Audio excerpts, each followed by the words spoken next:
Um, good evening, everyone, and welcome to the JFK Junior Forum here at the Institute of Politics.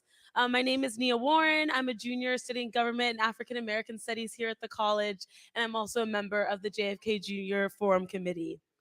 Before we begin, please note the exit doors, which are located on both the Park side and JFK Street side of the forum.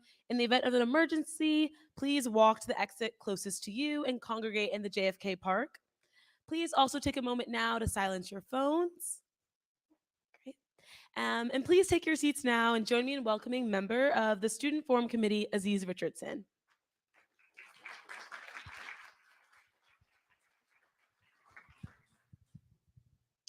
Hello, everyone. My name is Aziz Richardson, and I serve on the JFK Junior Forum Committee. I'm a sophomore in Dunster House, concentrating in government with a secondary in economics. The William Monroe Trotter Collaborative for Social Justice and the Institute of Politics presents this important discussion on the legacy of Cali House and the long legacy of reparatory justice movements for Black Americans. A brief intro on the featured speakers and our Kirsten Mullen. Kirsten Mullen is a writer, folklorist, museum consultant, and lecturer whose work focuses on race, art, history, and politics. Mullen is the founder of Artifactual, an arts consulting practice, and Carolina Circuit Writers, a literary consortium that brings expressive writers of color to the Carolinas. She was a member of the Freelon at Ajayi Bond Concept Development Team that was awarded the Smithsonian Institution's commission to design the National Museum of African American History and Culture. Under the auspices of the North Carolina Arts Council, she worked to expand the Coastal Folklife Survey. As a faculty member with the Community Folklife Documentation Institute, she trained students to research and record the state's American music heritage. Kirsten is a consultant on the North Carolina Museum of History's North Carolina Legends and Civil Rights exhibition projects. Next, Dreesen Heath. Dreesen Heath is a Tulsa-born reparations activist, compassionate collaborator, conscious facilitator, relentless organizer, and nimble strategist with an expertise in reparatory justice. Through movement and coalition building, Heath seeks to mobilize and support individuals impacted by systemic racism to enact transformative and structural change. She's testified as an expert witness before the US Congress and has provided testimony and commentary to municipal governments to advance reparations. Also, her expertise has been featured and represented in numerous local, national, and international organizations on radio and in documentaries and podcasts, including The Washington Post, NPR, CNN, PBS, ABC, The Guardian, among others. Heath also serves on the advisory council of the Truth Telling Project. Next, Dr. Mary Frances Berry.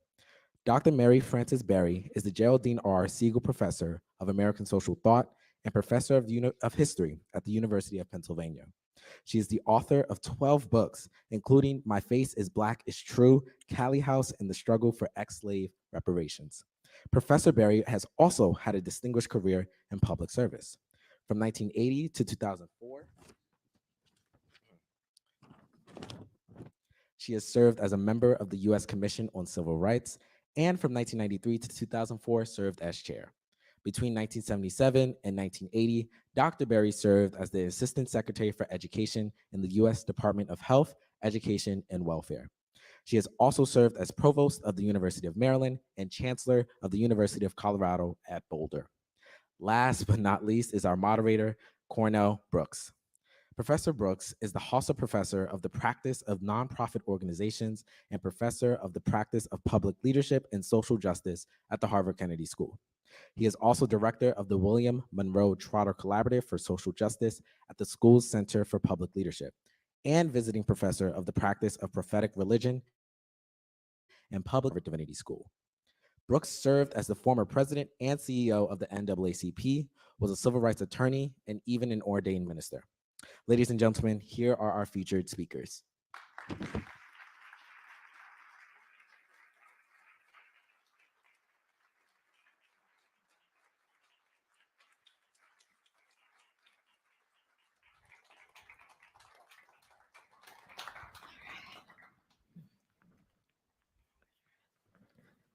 Let me just begin with a word of appreciation to all of you joining in this Black History Month program this evening.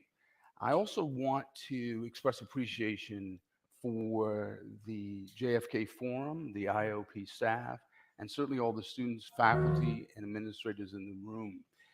The genesis of tonight's conversation really comes out of a class that I teach called Creating Justice in Real Time, in which I had the great privilege of working with a group of students who took up the cause of vindicating a legacy, exonerating a history of a woman by the name of Callie G. House, who was a foremother of the reparations movement.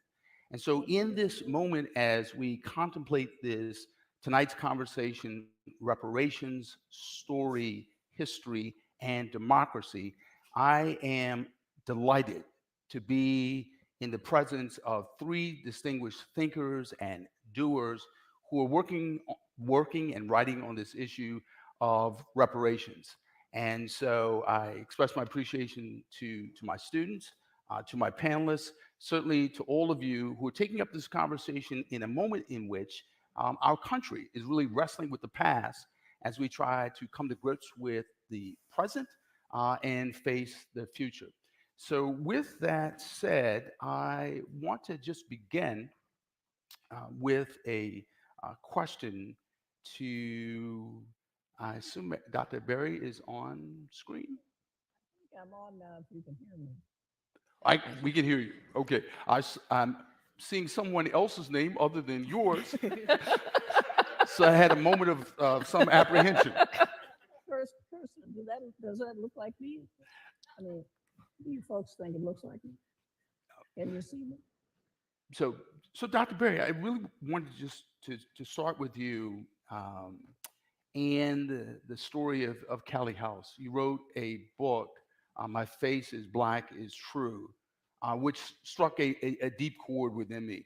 If you could just tell us a little bit about Callie House, who she was, what she stood for, what she represents. Okay, first of all, let me apologize for being late getting on.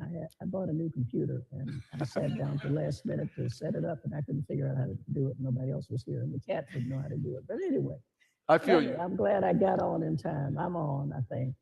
Um, I so much wanted to be here for this. Callie House, I would want to just let you know that I think she was one of the most remarkable people I've ever become acquainted with as a historical figure or even in the present.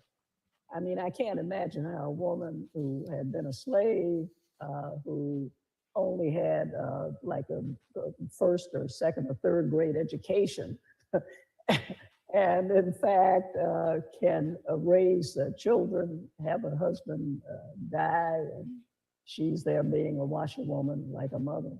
Mm. And she gets this idea and starts this movement. Well, the thing that is so magical about it is that she was persistent. She heard about it in church. She got this idea that what we should do is sign up everybody who's been a slave somewhere in the government and ask the government, they'll keep records. And then if we ever get some money from the government for our reparations, then they will have all the names of everybody. Of course, she didn't get everybody's name, but there are a lot of names. And not only did she persist in it, the movement that she had members all over the country, not just in the South, anywhere there were Black folk.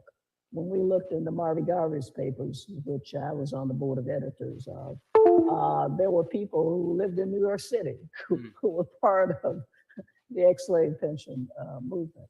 And in fact, the federal government said she had 300,000 at least dues-paying members.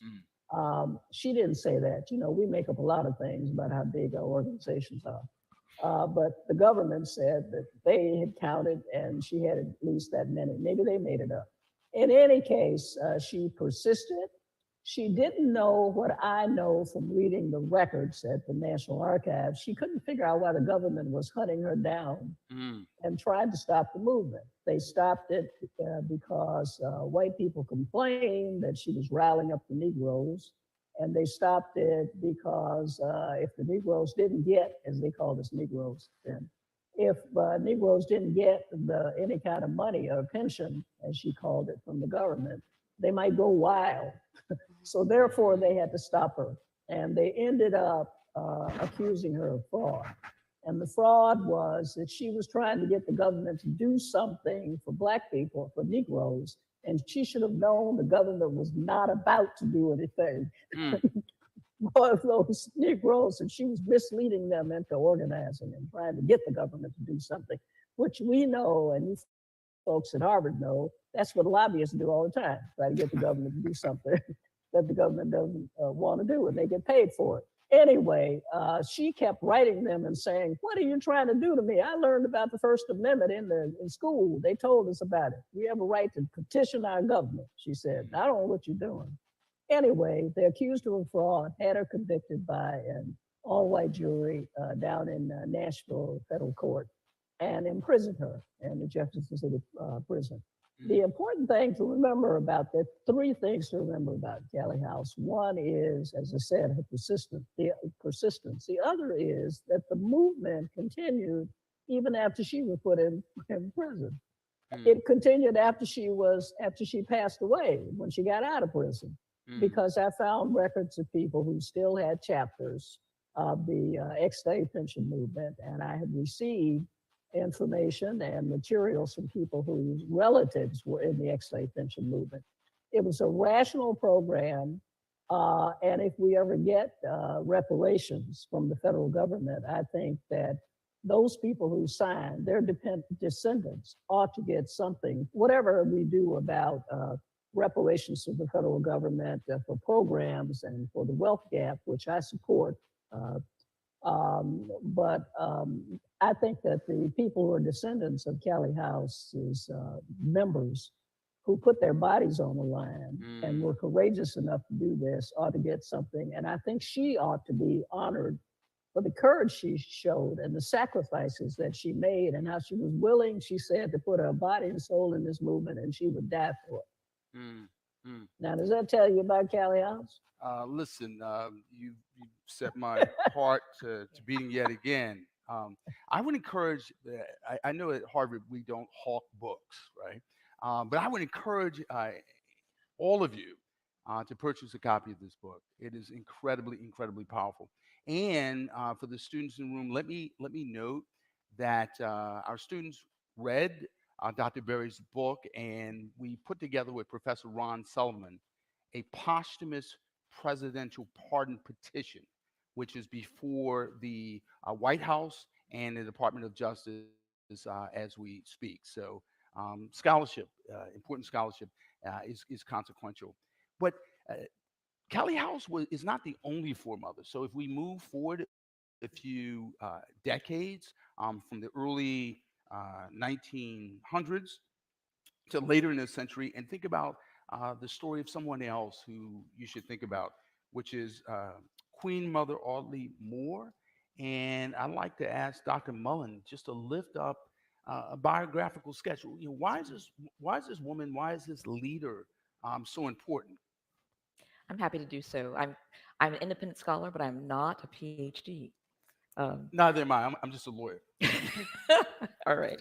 Um, We forgive you. Oddly Moore, speaking about the fierce determination of the politically active blacks in New Orleans of her acquaintance in the 1920s, recalled, quote, "We were not cowarded down." Mm. I want to invite each person here to make that your mantra. All right. So Callie Guy House and Audley Eloise Moore did not shy away from reparations talk or from developing reparations plans for addressing the cumulative economic effects of racism in the United States. Both of these women understood implicitly that the federal government owed a debt to Black American descendants of US slavery, and that it should be paid directly to the eligible community. Mm. In From Here to Equality, Reparations for Black Americans in the 21st Century, William Darity and I argue that any true reparations plan must eliminate the nation's huge Black-white wealth gap. Mm.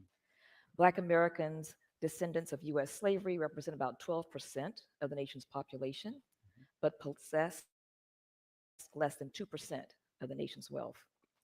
We view the racial wealth gap as the most robust indicator of the cumulative economic effects of white supremacy in the United States. That figure has risen to $14 trillion, or even an average of about $850,000 per Black household. The annual budgets of all 50 states and every municipality in the country combined is about $3.5 trillion.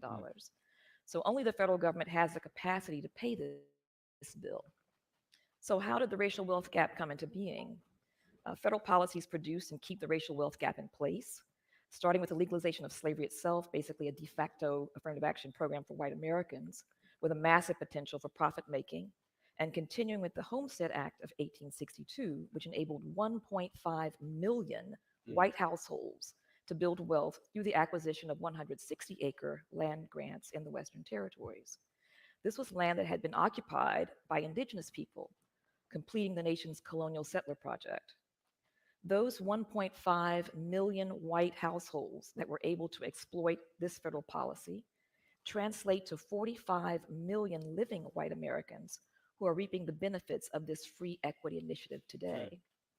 At the same time, recently emancipated Blacks were promised and then denied 40-acre land grants, starting with the 30-mile wide band stretching from the Sea Islands of South Carolina through Georgia to the St. Johns River in Florida, property that could have been made available for exclusive use of Black families for homesteads as a form of restitution.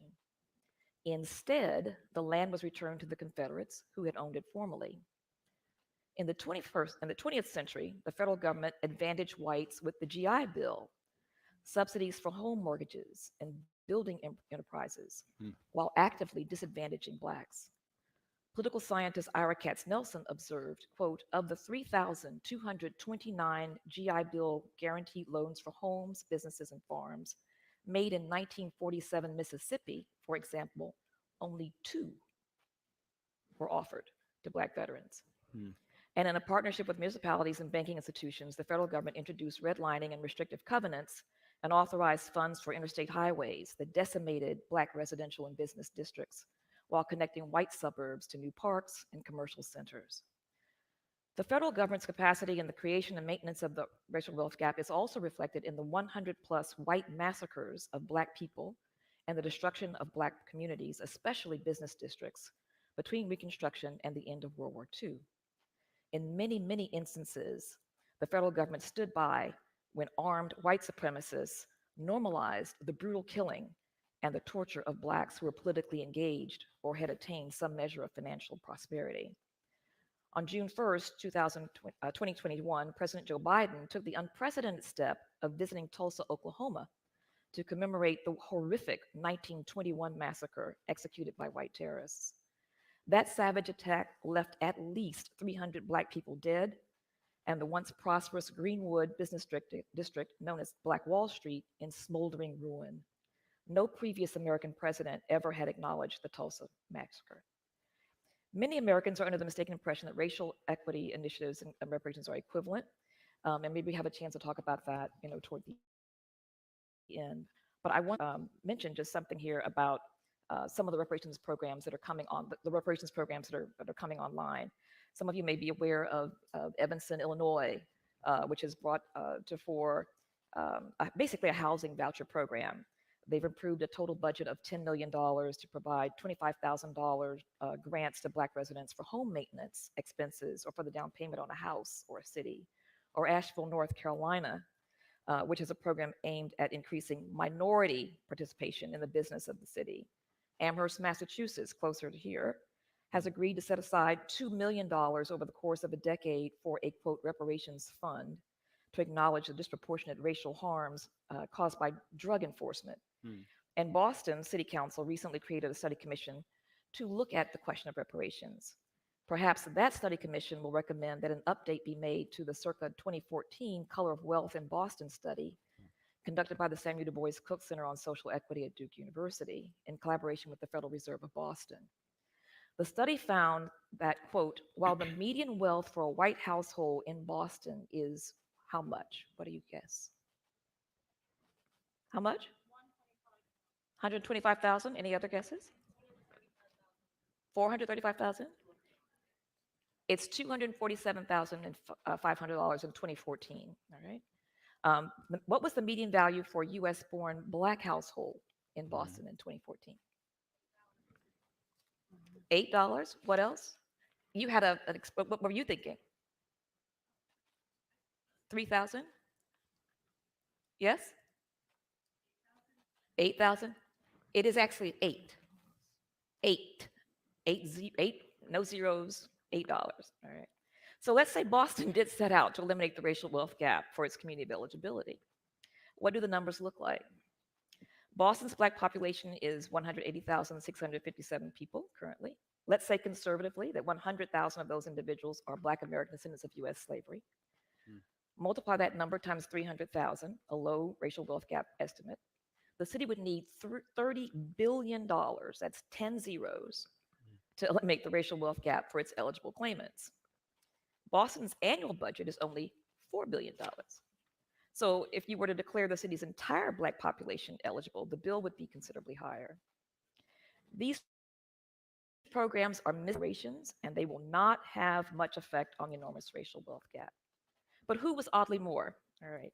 So black nationalist Queen Mother Audley Moore, a black power pioneer and the face of the modern reparations movement, was active for more than 80 years. She was born in 1898 at the tail of Reconstruction, less than 1 year after Callie House founded the National Ex-Slave Mutual Relief Bounty and Pension Association. Moore came close to being what we call a supercentenarian, someone whose life spans 3 centuries, the 19th through the 21st. Yeah. Moore and her collaborators, quote, launched the campaign to demand reparations in New Orleans in 1955. She presented petitions to the United Nations in 1957 and 1959, demanding land for Black Americans and billions of dollars in reparations. She lived through half a century of white terrorist attacks against Black people, atrocities that targeted politically active and financially successful Black people. So her origin story, her mother, Ellie Henry, was educated in France alongside the daughter of a wealthy white Francophile Decongy family. So her mother was this family's daughter's companion. As, as Moore later said, better a black child they could control than the poor whites whom they despised. Mm. Her mother died when she was 5 years old. Her father, St. Cyril Moore, an assistant deputy sheriff in New Iberia, where Moore was born, Mm. had been run out of another Louisiana town, Jeanneret, for retaliating in kind against a white neighbor who had, quote, horsewhipped his young son. He would die before Moore reached adolescence. Moore's paternal grandmother was the daughter of an enslaved woman and the white man who had raped her on the plantation. And her paternal grandfather, quote, was lynched for standing up to some white people who, quote, wanted his land. Mm. The mob then ran Moore's grandmother off the property, Mm. causing her to, quote, flee for her life with the things they had on their back and nothing else, leaving their, quote, cattle and everything on the farm. So I've been working my way through the Alabama and North Carolina transcriptions from the testimony taken by the Joint Select Committee to inquire into the condition of affairs in the late insurrectionary states, also known as the Ku Klux Klan's hearings. This is 13 volumes of evidence gathered from witnesses in North and South Carolina, Georgia, Florida, Alabama, and Mississippi primarily. The tragedy that befell Audley Moore's grandfather that ended with her family losing their farm, livestock, and farm implements, home furnishings, and the provisions they had acquired happened to many, many Black families. One of them, Eliza Lyon of Demopolis, Alabama, testified before the Congressional Committee that her husband, Abe Lyon, who was a radical Republican, was murdered in front of her and her children. Shot him with a double-barrel gun, she said. Dr. McCall counted 33 holes they shot in him. Mm. The Lyons also lost $600, their life savings that were in the house. Quote, I left my hogs in the wagon. We had paid $75 for that wagon and everything. When the Klan hearing committee chair, John Scott of Pennsylvania, asked Lyon, well, who has your property? She replied, I just left it there. I suppose I never will get it. I am too afraid to go back. As a young child of 5, Audley Moore herself witnessed a lynching in New Iberia. Quote, I remember the hollering, she said to Cheryl Townsend Giles, whose interview is housed in the Schlesinger Library on this campus. Moore continued, quote, white men like wolves, and the Black man's feet was tied behind the wagon, and he passed in front of my house. His head was bumping up and down on the clay the hard, crusty road, end quote. Moore and her family heard Marcus Garvey speak in 1920 in New Orleans. The previous year was the year of the Red Summer. That was when white terrorist attacks on Black communities exploded across the country, not only in New Orleans, July 23rd, but also in far flung sites like Bisbee, Arizona, Mm. July 3rd, Mm. New London, Connecticut, May 29th, and Longview, Texas, July 10th through 12th. The heroic military service of over 380,000 Blacks during World War II had not brought about an end to disenfranchisement or segregation, debt peonage, and racial violence. White supremacy at home proved to be a more invincible foe than the German army. Blacks in Louisiana and elsewhere were desperate to bring an end to the carnage and the destruction of Black property, but they did not have the capacity to make that happen. So Garvey's arrested. He's indicted on mail fraud charges in 1922, same as Callie House had been 5 years earlier. Right. And as Professor Berry said, many of the pension relief branches that she had created became UNIA chapters. Mm. And in 1923, Garvey began the first 2 years of a 5-year prison sentence before being deported to Jamaica in 1927, which was his home. Mm. So Moore was a lifelong Garveyite. She said he opened her eyes to the importance of teaching Black history in public schools and the wonders of African culture and the African continent, the land of the kings and queens and untold natural riches that had been plundered by legions of European colonialists over 4 centuries. She spoke out against the unlawful executions of Black youth and men falsely accused of, quote, rape of white women. Mm. As a member of the Communist Party for as a member of the Committee for Reparations for Descendants of U.S. Slaves, she penned a seminal document called Why Reparations in 1963, advocating redress for Black American descendants of U.S. slavery. And she was a leader of the Republic of New Africa, that's Africa with a K, in 1968, fighting for self-determination, land, and monetary reparations. She developed political networks to lobby for integration, anti-lynching and anti-Black police violence legislation, job quotas, and higher wages for Black workers, and eventually reparations. Her name has been invoked by Pan-Africanists. She embraced decolonization and freedom for Africa, and a Ghanaian chief bestowed the honorary title of Queen on her in 1972. I think it's kind of interesting that at the same point that she and others were advocating for Black Americans to go to the continent, this is the period when Africans are coming to the United States. But at any rate, that's a topic for another forum. She believed the federal government should provide funds to Black Americans in the United States, including those who wanted to repatriate to the continent. But importantly, Moore appears to be consistent in arguing that reparations from the United States government should go to Blacks whose ancestors were enslaved in the United States. Last night, Professor Danielle Allen shared that some members of her extended family left northern Florida for California in, I believe, the 1930s to escape discrimination, kind of an unusual migration path. Oddly, Moore's family also searched for a place free of racism. Their initial plan to follow Garvey's dictum and move to the African continent was nixed by a relative whose only knowledge of Black Africans was the fictional accounts depicted in colonial era films. She had heard that Blacks were free in California. Black people have freedom in California. But what Moore and her family found during their fact-finding trip were, quote, high prices and no color allowed signs. Sensing Moore's frustration, a Los Angeles resident shared, "Oh, my dear, if it's freedom you're looking for, we could have told you. We have discrimination in California. But where you should have gone was Chicago. Our people are really living in Chicago." So Moore and her family traveled to Chicago, where they found, quote, all the Black people shunted into one district, and the conditions there were worse than we had in New Orleans. Oh, they said, my dear, it's not here. Harlem's where you need to go. Wow. Now, she says, I didn't realize Harlem, too, was Jim Crow. We found for white signs, and many apartments was for white only. And the theater in Harlem, you had to go upstairs in the segregated balcony. None of the stores would hire you. No Blacks were hired on bus or streetcar drivers, and no one could find a job in their own neighborhood. Quote, Black women stood on the street corners, and the Jewish women used to come almost just like slavery days, feel our muscles, look at their knees to see if they had crust on their knees. evidence that they could turn heavy mattresses and get on their knees to wax their floors, she recalled years later. So that was the condition. And I got into the movement. I started the movement. So after the Moore family moved to New York, she continued maintained her connections to New Orleans roots, went home frequently and collected stories of hardship and loss and the occasional victories that Black people shared.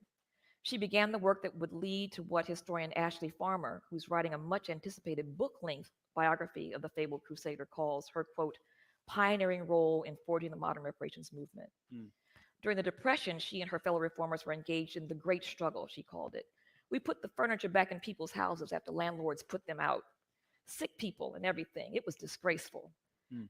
Already relegated to the lowest paying professions, Black New Yorkers experienced an unemployment rate of 50% in 1932.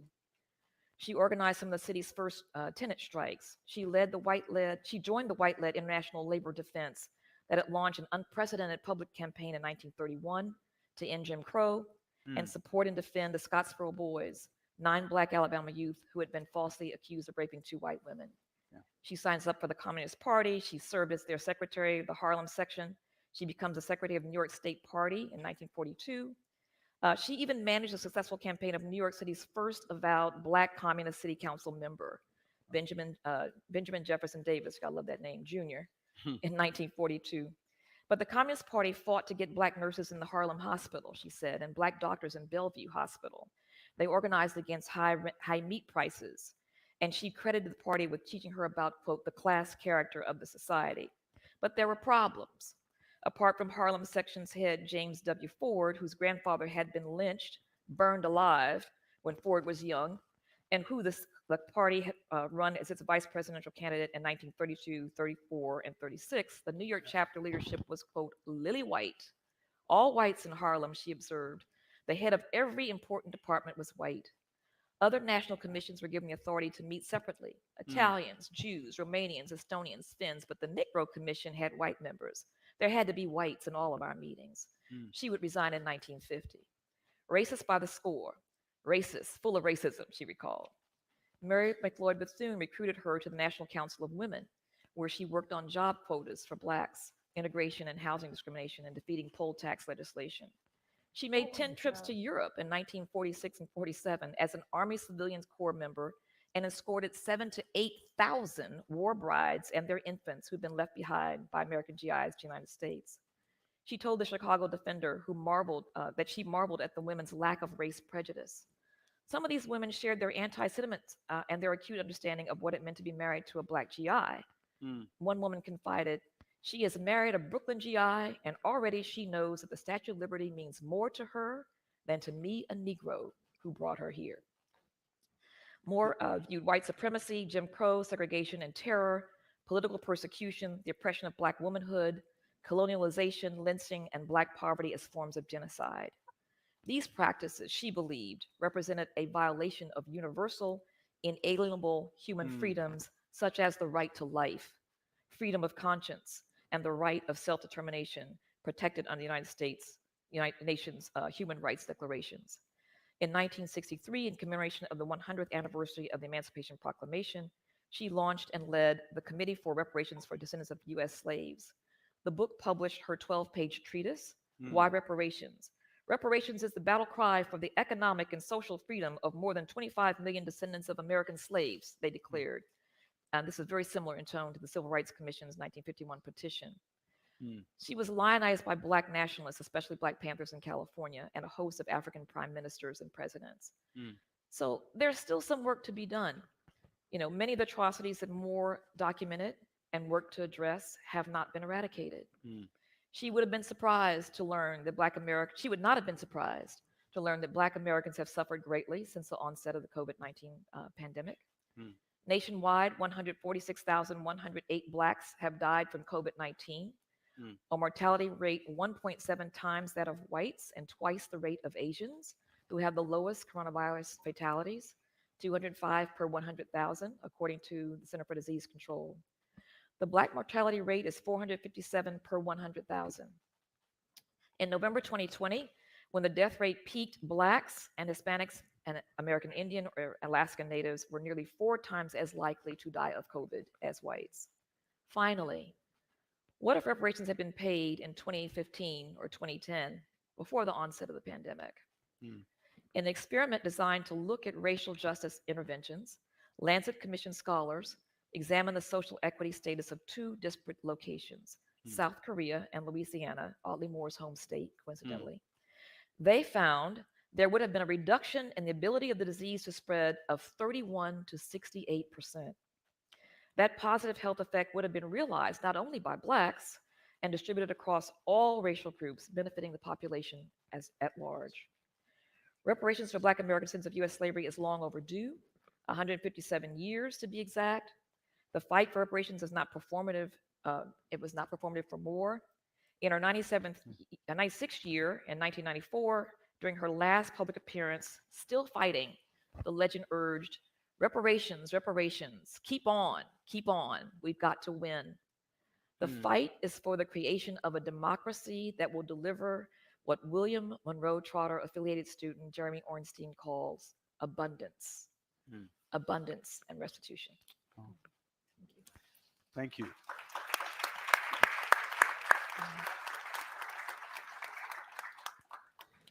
So you've invoked the spirit of both Queen Audley Moore and also Callie House.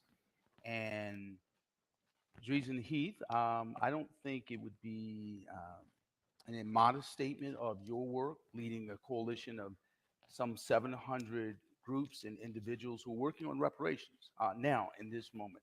If I could ask you to speak about that work, particularly as it relates to your hometown, Tulsa, the subject of the massacre, and the fact that you're working with some of the elders, those who have survived. Mhm. Thank you for that. And it's just an honor and privilege to be with you all. And the evolution of this conversation, the fact that we're able to share this Mm. space today, um, and be seen having the conversation, not behind hidden closed doors, although we have those conversations too. Um, I'd actually like to start with Tulsa. Mhm. Because that's a place that I was born but didn't grow up. Mm. Um, I'm not a descendant of the massacre, but my young parents at the time, the community there, survivors who were still alive, there were over 130 something survivors still alive in the early 90s. Today, we only have 3 living survivors. Mm. Mother Leslie Benningfield Randall, Mother Viola Fletcher, Mr. Hughes Van Ellis, 108, 108, and Mm. 102. Mm. Wow. Just just let that Yeah. sink in. Um, still talking, still lively. Wow. Um, but life is taking its course, Mm. right? And the perpetrators of the massacre are invoking the strategy they've done um, for centuries to circumvent reparations for Black people in the U.S., which is delay and deny until death. And so my work in Tulsa, Tulsa as now this phenomenon has been popularized in HBO shows and um, uh, but there's real human stories beneath that. It's no celebration, for instance, that President Biden came to Tulsa, right? It is a very important moment that a president did come, and there were very clear demands around reparations and around the urgency around the survivors. Mm. Um, but you have a story that you will hear about Tulsa, and you'll hear the names Dick Rowland and Sarah Page as the start of the story. Mm. However, oil was drying up in the oil Indeed. capital of the world. And um, Oklahoma could have been the first Black state, right? With all Black towns in Oklahoma, tens of all Black towns in Oklahoma. And in the Greenwood district in particular, we're talking about 40 square blocks, over 11,000 people, a city within a city living in this area. And not just the wealthiest Black community, among one of the wealthiest communities in the country at the time. And we're talking about post-Reconstruction era Mm, Black wealth, mm, self-sustaining Black wealth. And so that's a target. That's a target for the white folks in the surrounding neighborhoods who conspired with the city, the county, the state to destroy this community, to massacre its community members, right? mm. The at least 300 number, uh, again, over 11,000 people occupy this space. Yeah. Now we all know Mm. those reporting numbers, which were originally newspapers were reporting 16 deaths, 27. You'll see 27 a lot repeated, Mm. um, and it it strikes me emotionally every time I speak about it because of how urgent the issue is. And not just the massacre itself, but its aftermath. So not just the attempts to destroy Greenwood and Tulsa's Black community then, but the continued effort to do so Mm. post the massacre. After everything is decimated, city officials are conspiring to make Greenwood a railroad site, right? They didn't even care about picking up um, Black bodies charred in the street. They were like, let's just, bury them in unmarked graves and set up this plan for the railroad, which was eventually curbed by the community members. You had lawyers like B.C. Franklin in tents Mm. in the winter because only the Red Cross would provide relief. Mm. While the state and the city actually blocked relief efforts, including financial aid to Tulsa at the time. But then you have decades later with urban removal and highway construction, right? Where there's another attempt to displace, to um, dishonor, to sever cultural ties in this community. And then you have present day high profile police killings. But Mm. at underneath those killings are underfunded Black schools in Tulsa, and particularly in the North Tulsa area, where a number of descendants of the massacre and related families have been displaced from the Greenwood District area to areas of North Tulsa where that's the most populous areas of Black folks. Um, Everything from exorbitant fees and fines to being stopped by the police at 4 times the rate than just south of the highway, Mm. where white, more affluent communities live. And so to bring us from, we could talk pre 1921, but then to bring us from 1921 to present day and the cumulative harms that have occurred that have gone unaddressed, let alone the economic damage that has happened as a result of the massacre. What could Greenwood have looked like? The Stratford Hotel, the two um, bustling hotels in Greenwood, why couldn't they be the Hiltons franchise today?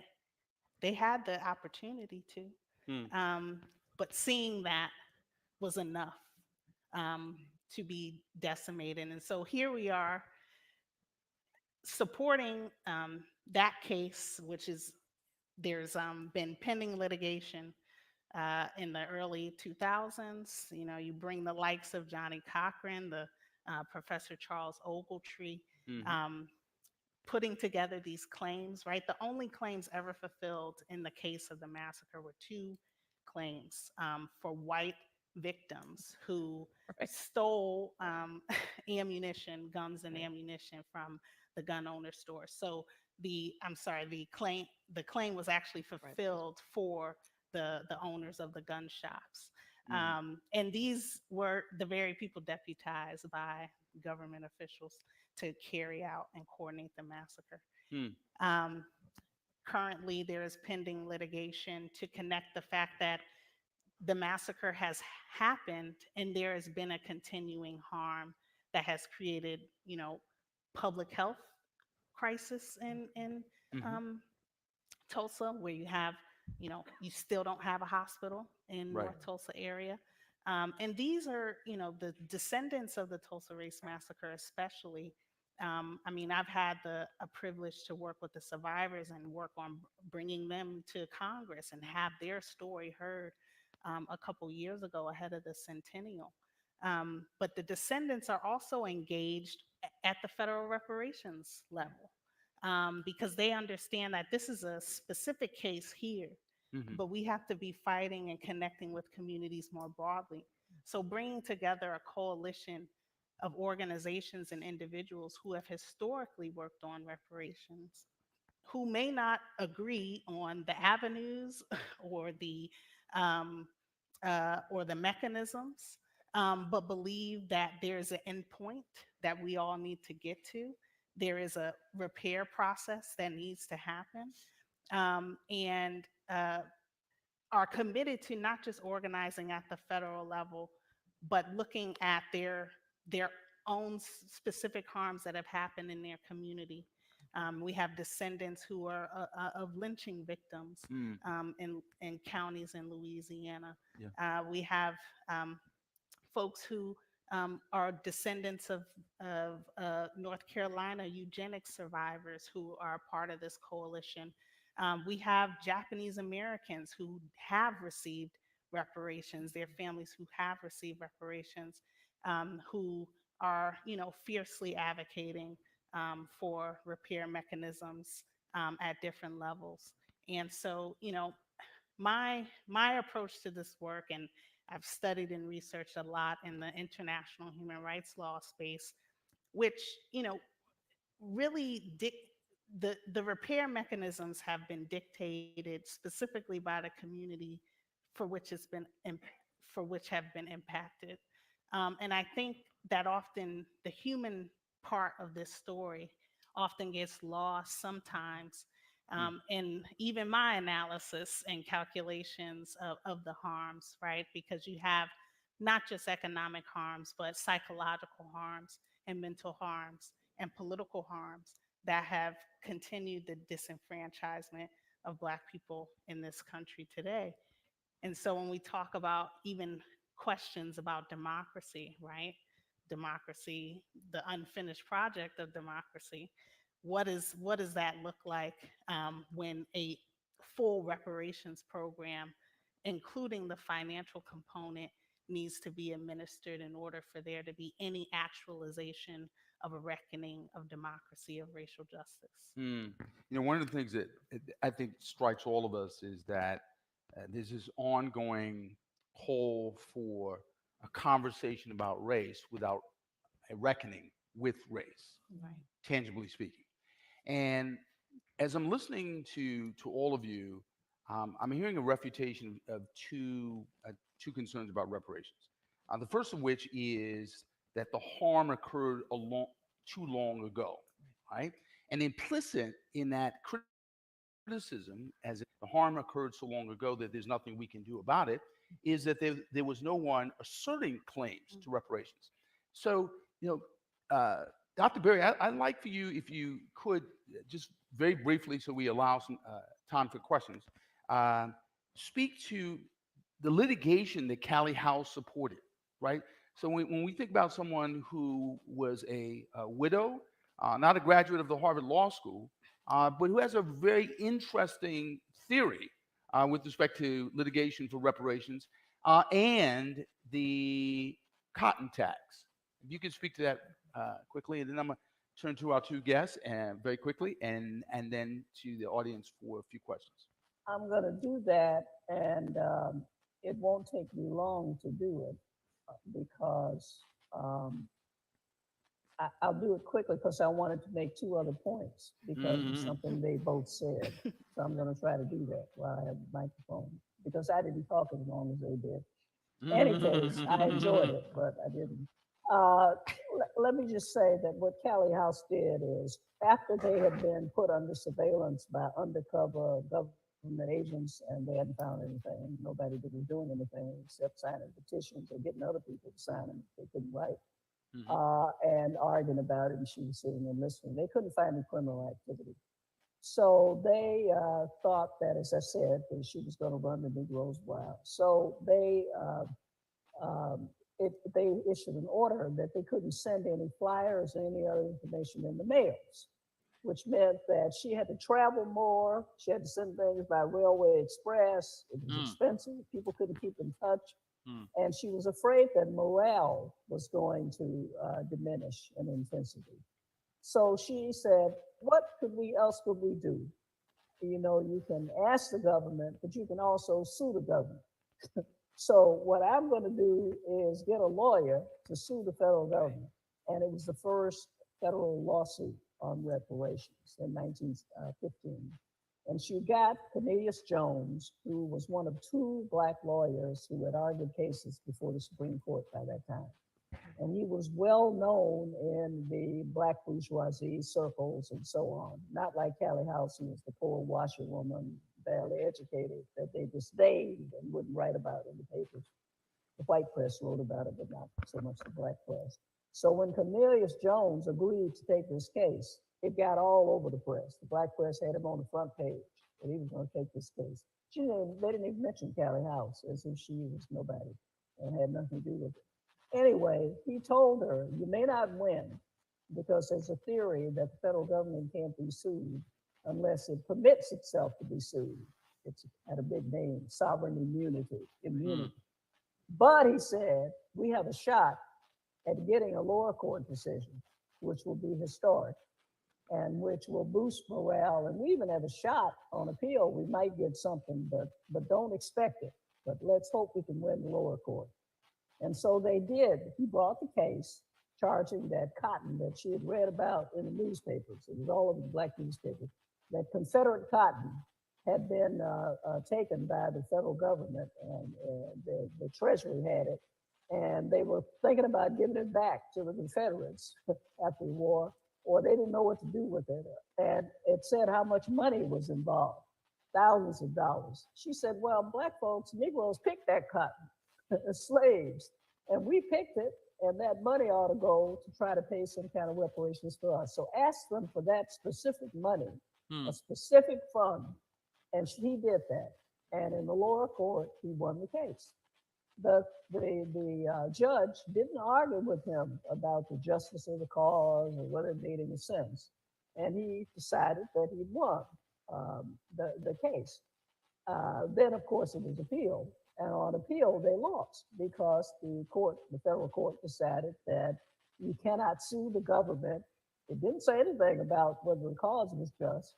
You cannot sue the government if the government doesn't want to be sued. So therefore, you lose. What it did, though, is boosted morale.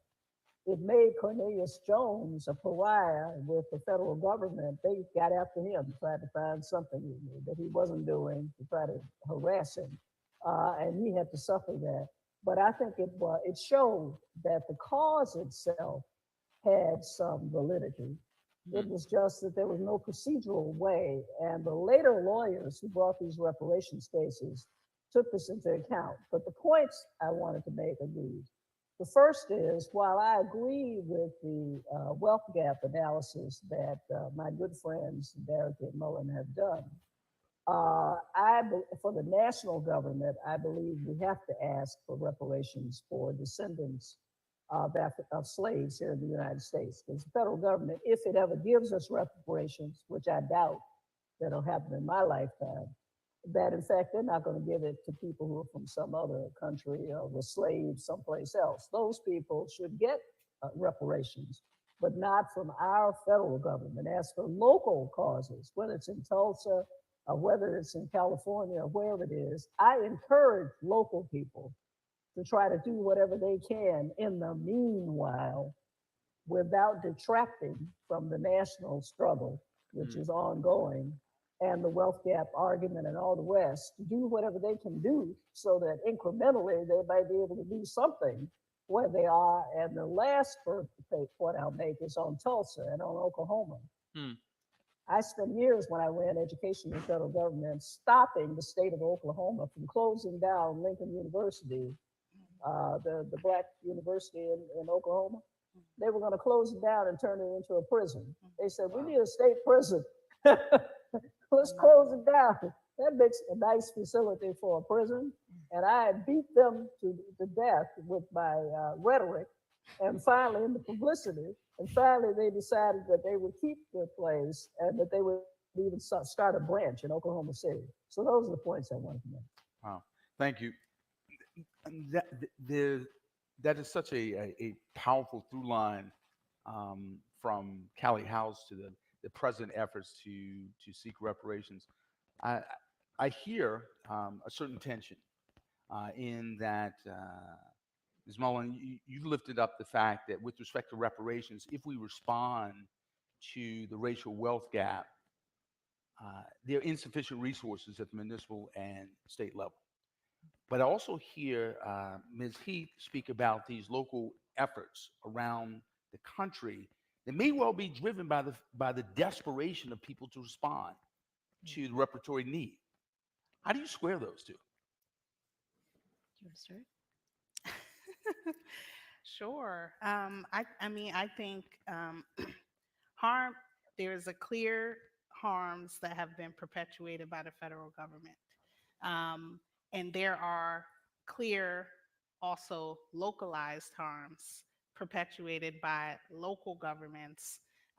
Sometimes with the hand of the federal government, right? Like Right. when we get down to the nitty gritty of the highways, most of those were 90% federally financed, right? And so we can get to that, but specific zoning codes, that interacted with other state laws, right? That is a localized harm. How you address that should be proportional to the harm that's committed, and then should be accessible. It should be an accessible remedy to the victims, right? I mean, we've brought up Evanston as an example, and the majority of Black residents in Evanston who uh, would would need some remedy actually rent, right? And these monies cannot be actually used. The $20,000 grant can't be used towards maybe paying up your rent for a couple years, right?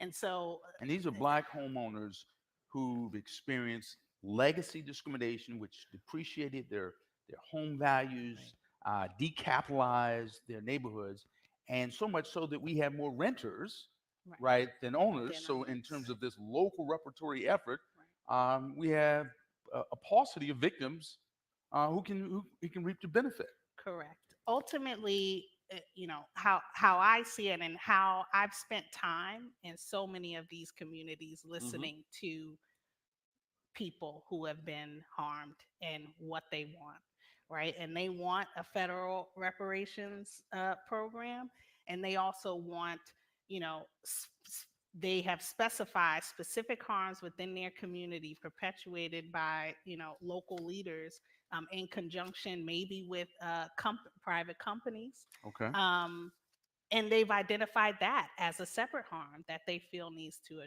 be addressed. So they've identified a separate harm, local, close to home, easier to advocate for. But when ordinary people read From Here to Equality, Right. uh, they read the great book that you and your co-author have written, and hear the price tag of trillions of dollars, Mhm. right? Um, Which some people say is low. okay, okay. Whether high or low, is it attainable as a matter of advocacy? Well, we certainly know that the United States has the capacity to pay a debt of that Okay. size. Hmm. I mean, if you just look at recently, at the money that was immediately made available for the CARES Act, Hmm. or when we bailed out the banks, taxes didn't go up, and the United States paid those debts.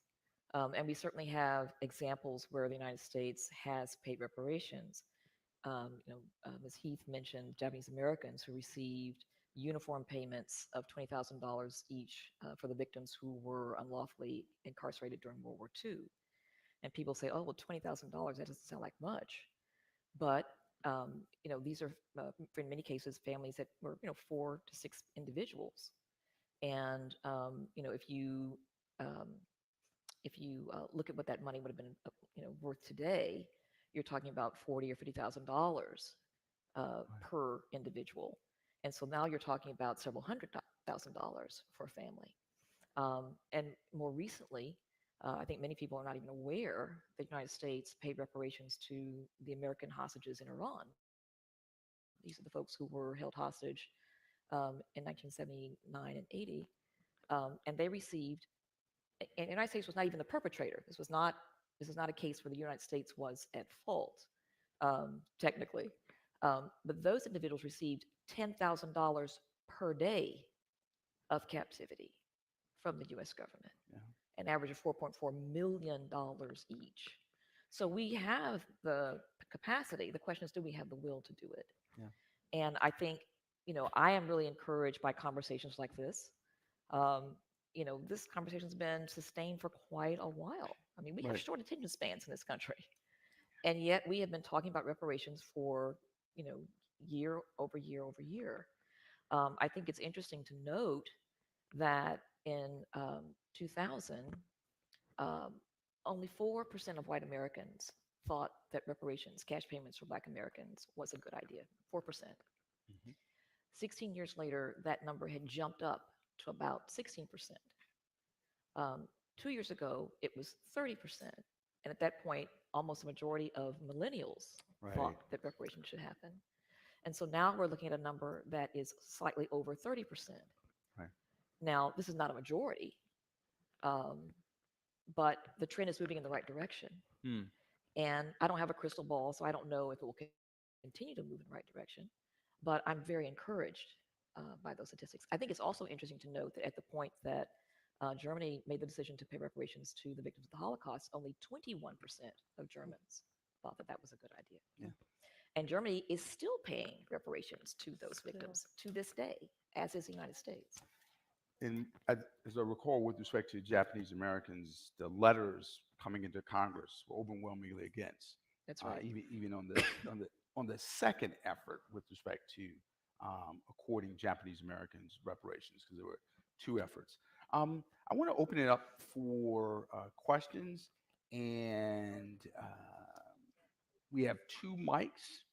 And as is the tradition here at the JFK Forum, we ask that you append a question mark to the end of a statement briefly stated, and that the question end as a question.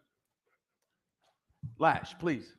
Hello, my name is LaShira Nolan, and I I'm am sorry, LaShira Nolan. oh, the government Dr. name. We got, yeah. LaShira Nolan. And I am a MD and PP dual degree student here at the Kennedy School and Harvard Medical School.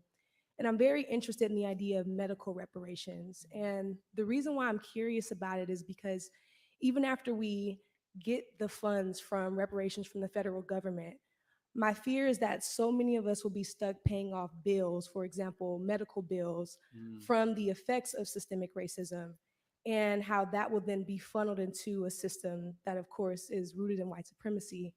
So I guess my question is, what might the role be of institutions that continue to be rooted in racism?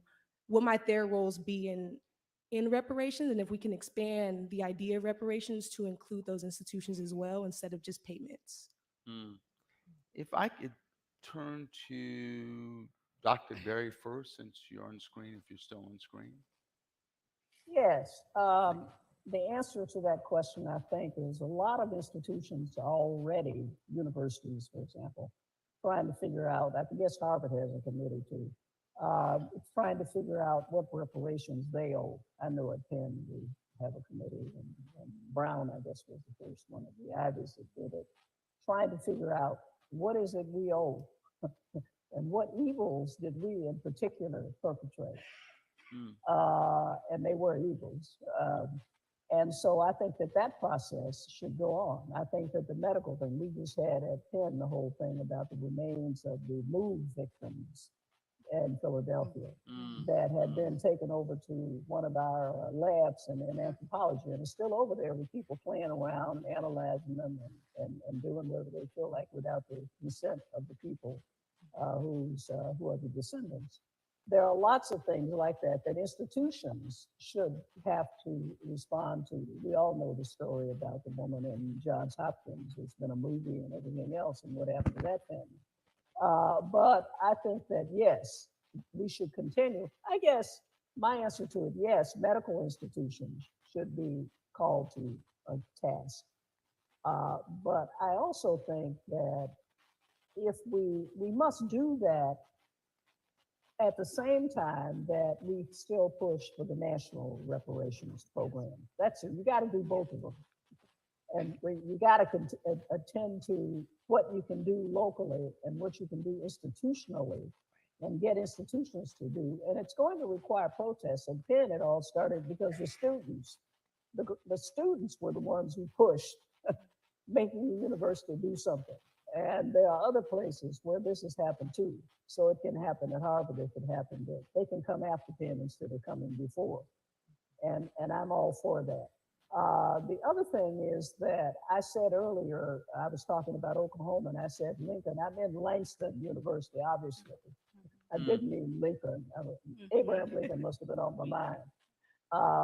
So I'm for doing both and also the national program. Think about how long Callie House, how long ago she started that, and how long that has been an issue.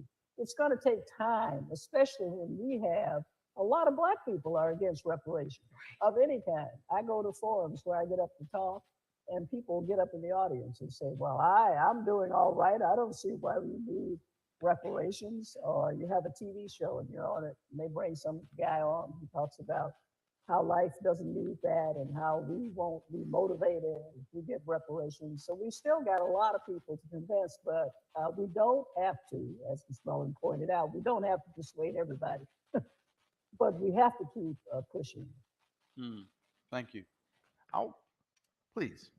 Just to offer a few more thoughts to Dr. Berry's great thoughts.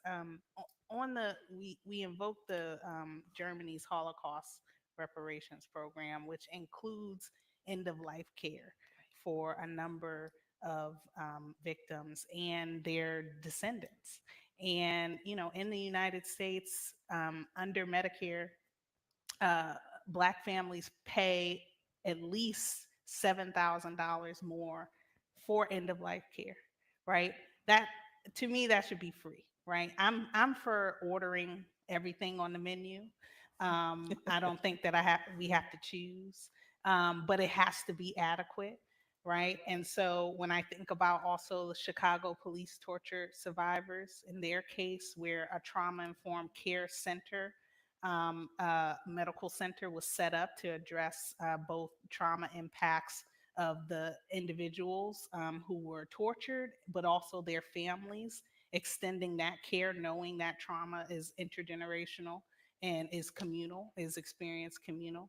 And so when I think about your question, I think about some of those mechanisms as well that need to accompany the full financial payment. I wanted to add something too, if Sure, I please, may. please. I think it's important that we not underestimate the power of an $850,000 per household reparations payment. You would, be able to afford quality medical care. To live in a neighborhood that had the kind of amenities that you desire. Good quality schools for your kids, parks, to be, the ability to be able to send your kids to private schools if you chose, or to move into school districts that you desired. But also, you would also have the opportunity to participate in the political life in this country in a way that you couldn't before, because you could contribute to political campaigns and vote out the people who are, crucifying us with these insane medical expenses. We had the offer of an equitable medical plan, but that was shunted away. But let's not forget that money talks in this country. And we're not, people say, oh, you all are against people having money. No, we're not against people having money. We just think more people should have it. I'll turn to the last question. I just have to note parenthetically, my colleague Linda Bilmes and I are working on a paper that describes just the sophistication of the federal government in identifying victims, calibrating responses to racial and non-racial harm to the tune of millions, billions, and beyond, right? So in other words, this whole notion of reparations is often couched as reparations for Black people being exceptional and aberrational, when we think about reparations in a non-racial context is actually regular and routine, right? So, uh, last Hi, question. I'm Leonardo from HKS. I want to push a bit further on the reparation. I'm lay person in this topic, but I've been learning that in HKS and reading from the history of the enslaved people up until now. I felt like it's actually beyond reparation. I mean, I can't imagine what kind of reparation would be sufficient. Mhm. But then, if we try to imagine a bit, like envision a bit, what kind of reparation would do you have in mind? I mean, if there's no constraint, I mean, this is like utopian thinking. What kind of preparation you think would be enough? I'm very curious because whenever I read about, what happened, I lose my words really.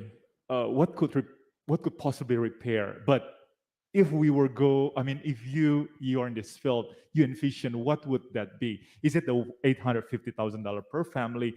You have also mentioned about probably like support in terms of mental, etc. We know that the effect of lynching, for example, to the family, it will go towards generations and generation. What kind of preparation that without constraint you would envision, basically? So in the work that William Darity and I've done, reparations could take a number of forms. We are very keen on the idea of a portfolio of assets, for example. So people say, oh, well, if you give people a lump sum, in 24 hours, they will have spent it all. Mm. A mountain of Air Jordan tennis shoes, right? You know, and it's fascinating to me that we don't necessarily say that with other groups.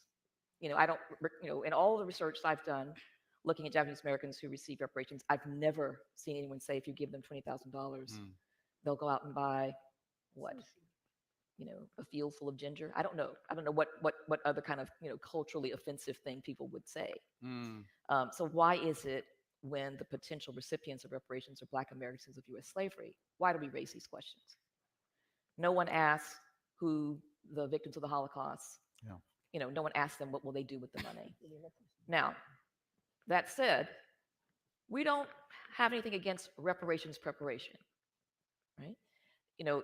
If people want to receive financial literacy, the federal government could offer that kind of instruction for individuals, but we don't think it should be required. It wasn't required of any of these other groups before they received their checks. So I think it's important for us to question in ourselves, why do we put these quotation marks around Black Americans of U.S. slavery that we don't place around other groups? Mm. This is incredibly powerful. I see another question. You have the very last question. Oh, I'm sorry. There are two questions. Okay. Um, we'll take both questions and we'll take them together. This is a really important point, and the professor and me just wants to underscore it. The notion that you lifted up in terms of an asymmetry of evidentiary burden. Black people having to do more, prove more, right? But also an asymmetry of intention. In other words, we assume other people will be more responsible with reparatory payments than we assume with respect to Black people. That was implicit. Wanted to make that explicit. So we'll take these last two questions, and if you can state them both together, we'll present them to the panel, and we will ensure that this panel ends on the same day it began. All right? Cool. Thank you so much for this conversation. I really appreciate it. My name is Aaliyah Collins. I'm a third year at the Divinity School. So my question is, with ongoing discussions around reparations for Black people in the U.S., there seems to be a lack of discussion on where those impacted by mass incarceration, political prisoners, whom many are serving life sentences just for defending themselves against police violence, fall within this discussion. In your opinion, how do we bring the impact in the economically thriving business of mass incarceration into reparations discussion? Wow. Wonderful. Thank you. My question will be very brief. My name is Konrad Jelinski. I am with the Weatherhead Center for International Affairs. And I would like to ask if you see the issue of reparations only as a domestic issue, or do you see an option for maybe a global coalition, for a wider movement that could raise awareness globally among many peoples, many nations, for the need for reparations for victims of genocide who have not been compensated so far, despite many decades since conflicts, wars, and genocides? And if do you see a chance for such a global movement? How likely do you find that many states potentially across the globe could join in this coalition to raise awareness? Thank you. Excellent. So this is incredibly unfair. We have two excellent questions. I'm going to ask each of our panelists to allocate 90 seconds to 120 seconds of a response, starting with Dr. Berry.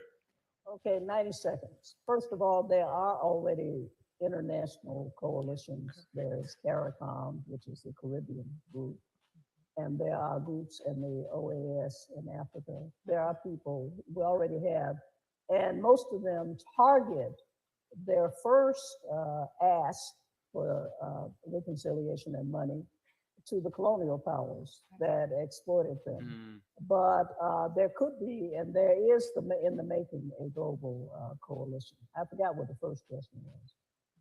With respect to mass incarceration, how do we? Mass incarceration.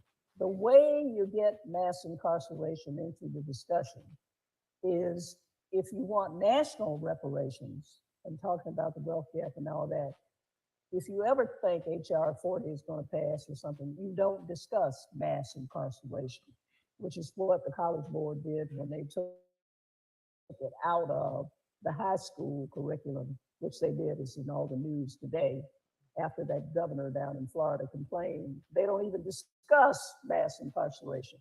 I am putting it partly tongue in cheek because I think it should be discussed, because many of the people who are there are unfairly where they are and should be out. And I would give them the same amount of money that once the Mullen and Darity calculated, which they've done, that they would give anybody else. Turning now from the DeSantis rule for persuasion in terms of reparations, you all close this out in terms of responses. Well, one thing I wanted to say about mass incarceration, you were talking about, how to look at both of these, both of these sets of problems at the same time. How do you move the needle in two directions? And I think mass incarceration, over policing are definitely issues that folks can focus on locally. Presumably there are good records of what's happened. You can look at disproportionate sentencing of Black people, what happened to them once they were in prison. So that, I think, is definitely an area that communities can focus on in the form of racial equity initiatives. The issue, though, I think, of the coalitions, I would definitely agree with Professor Berry. This is something that's happening already. Although just one warning, what our research suggests is that when you have multiple groups coming together with different agendas, even if they seem to be compatible, the kind of log rolling effect tends to bump the Black descendants of U.S. slavery kind of out of the tent. And so I think it's really important for folks to, we're very clear that is the case that we're focusing on. We absolutely agree that there are many, many groups that could make a claim on, various governments. Native Americans, for example, tremendous claim on the United States government. But, when you're talking about Black people from other parts of the world whose ancestors came here after the Civil Rights Movement, after a lot of the hard work was done, who came here because of what they saw, who saw corporations, who saw public parks, who saw public libraries. They have claims to make on the nations that colonized and enslaved their ancestors. So, individuals who are from Haiti would bring their claims to France, which is a curious case that France forced Haiti to pay it reparations. So not only should Haiti get that money back, but they should get interest on that money and reparations, right? But if you're from Antigua, from Jamaica, from Trinidad, that case should be taken to the UK. but we can all learn from each other. I think it's interesting to note that CARICOM, this is the organization that is pushing for reparations for people in the Caribbean, does not include Black American descendants of US slavery in its claims, nor should it. But the reverse is also true. Mm. Black American descendants of US slavery should not be compelled to include other groups in their claims. We were talking about Japanese Americans. Initially, the push among the Japanese Americans was to include all of the people of Japanese descent who the United States had kidnapped and incarcerated. And this included Japanese people in Mexico, in Peru. Um, but when they began to, get into the fine details of the legislation and talking to members of Congress, they realized that they couldn't make that happen. Mm. And the hope was that eventually we can go back and bring those individuals who were harmed into, into this whole process. And that did happen. They did not receive as much money. I think they received $5,000 grants, but they recognized that they weren't going to be able to make it happen at all if they didn't have this very specific definition. Right. We don't have the same histories. We don't. All Black people did not come here voluntarily. Some of us were brought here in chains. It's a very, it's always kind of, frustrating to me to hear people, Barack Obama included, saying we are a nation of immigrants. Wait a minute. That suggests, some kind of intentionality. That suggests some kind of choice, some kind of agency. Mm. But the Black people who were enslaved here did not have that. And you cannot compare their circumstances with those of people who came many, many, many years later. They could have gone to Scotland, they could have gone to England, they could have gone to Brazil, but they came here. And they came here for the advantages that this country, was able to provide for them. So I think it's important for us to learn our history. It's a big part of the lesson of all of this. We have, Mary Frances Berry's work on Callie House, which was tremendous. If you haven't read it, please do. But we have learned and continue to learn about our history. I had no idea that 100 massacres had been committed in the United States, and it's actually like 100 and counting. Yes. When I thought about Elaine, Arkansas, I thought that was Red Summer. Mm. I had no idea that there were 36 and counting That's right. massacres that occurred in that single 18-month period. We don't know our history. I grew up in Texas, and one of the high schools I attended had a Daughters of the American Revolution chapter. Heaven help us. And we had one of those textbooks that the DAR had approved. Mm. I think our history book was this thick. There may be 6 pages on Black people, period. Mm. That was it. So, we have a lot to learn. And one of the things that we are seeing is that when folks do learn more about the actual history, they are changed by it. I think it's one of the reasons why we both say this, is one of the reasons why this whole critical race theory, brouhaha, is so heated, because a lot of young people are learning their actual history and saying, wait a minute, that's right. not what I grew up with. And they're wanting things to be different. Well, as I'm going to turn for the benedictory note to someone who's leading many of those young people in terms of coming to grips with their history. Absolutely. Again, under international law, even acts of racial discrimination can receive remedy.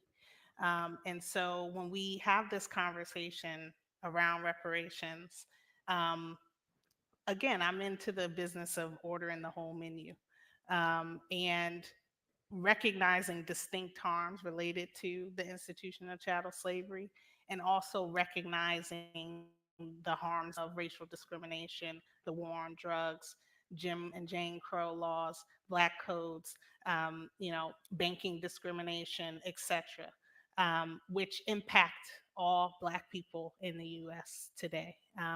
And so I think we can have, when we hash it out, we can have tiers to addressing all of these issues. I'm not certain that we have to have one or the other. I think we should demand it all because we deserve it all and we built it all. And in the case of, there are many organizations actually organizing around the impacts of mass incarceration. That work is deeply personal. It's a number of families that are directly impacted by the carceral system. And the key to that space is, how do we guarantee this institution does not commit the same harms again? And we are seeing conversations around abolition specifically, and the the dismantling of institutions that are anti-Black, that are designed to keep these structures of oppression in place. And so when we're talking about even reparation in this aspect of how do we ensure these abuses don't happen again, abolition has to be a part of that conversation. And let's continue to lift up the coalitions internationally that have been organizing and continue to organize across country. I would love to see the continued energy. It took an international coalition to end parts of apartheid in South Africa. It should take that same fervor from all of us to join and end the abuses against Black people in the United States. Well, let me just lift up a word of appreciation again to the JFK Forum, to our panelists who I think have underscored the power of scholarship. So when we think about the work of Randall Robinson, when we think about the work of Callie House, we think about the work of Queen Audley Moore, and certainly Charles Ogletree. What it shows and what it demonstrates is that, as Rabbi Abraham Joshua Heschel said, words are worlds. What we write, what we speak can create the kinds of worlds in which we want to live in. And so, again, I want to thank our panelists. I want to thank our Trotter Collaborative Advisory Board. And I also want to thank, most importantly, the students who are working with you in the Why We Can't Wait Coalition, whose name derives from the words of Dr. Martin Luther King with respect to reparations, and who are pressing this issue because we recall that Dr. King said that the change will not arrive on the wheels of inevitability, but it might also be said that change will not arrive on the wheels of consensus, right? It is our responsibility to bring intellectual insight to these challenges, to write well, to think well, and to advocate well. So with that said, thank you all, and enjoy the night.